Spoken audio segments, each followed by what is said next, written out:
السلام عليكم، نتمنى تكونوا بخير وعلى خير ان شاء الله. وانتم كتشاهدوا هذا الفيديو هذا النهار جبت لكم واحد الوصفه خطيره. كما كتعرفوا دابا وقت البرد وكنعانيو بزاف من الكحه، خصوصا ديك الكحه اللي كتكون ناشفه. هاد الوصفه هذه غادي تهنيك منها نهائيا، وفيها جوج ديال المكونات فقط، وجوج ديال المكونات ساهلين يمكن يكونوا عندك موجودين غير في الدار. وهاد الوصفه هذه انا استعملتها من المره الاولى وعطاتني النتيجه. انا اللي قالوا لي استعمليها 3 مرات، ولكن انا استعملتها غير مره واحده وعطاتني النتيجه خطيره. ما بقاتش الكحه فيا نهائيا، وكانت فيا ديك الكحه الناشفه. ونتمنى ان شاء الله تتبعوا لا فيديو حتى للتالي، وتبعوا معايا الوصفه وطريقه التحضير. بسم الله. كما قلت لكم عندنا جوج ديال المكونات، عندنا هنايا بيضه بلديه وعندي هنايا سنيده. هاد جوج مكونات ضروري هنايا تكون البيضه بلديه.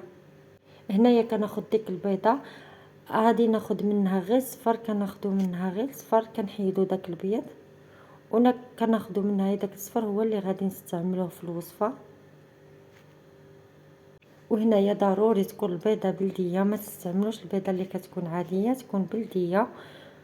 ومي كناخذ هنايا داك الصفر كنزيد عليه هنايا معلقه صغيره ديال سنيده. انا استعملت سنيده، ما تستعملوا لا عسل لا والو، استعملوا سنيده معلقه صغيره.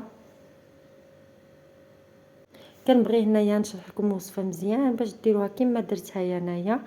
كاين بزاف اللي كيبغي يبدلها، انا استعملوا هنا السكر كما قلت لكم، ما تستعملوش العسل.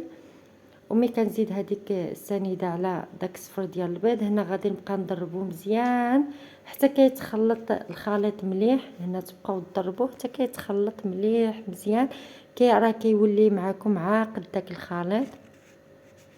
وكيكون هذا هو الخليط ديالنا: صفر البيض ومعلقه صغيره ديال السنيده. وكتناولوه هكا ملي كتبغيو تنعسوا في الليل، كتستعملوه كتاكلوه كامل، كتاكلوه هكا خطر راه ما كتحسوش بالمذاق ديالو نهائيا.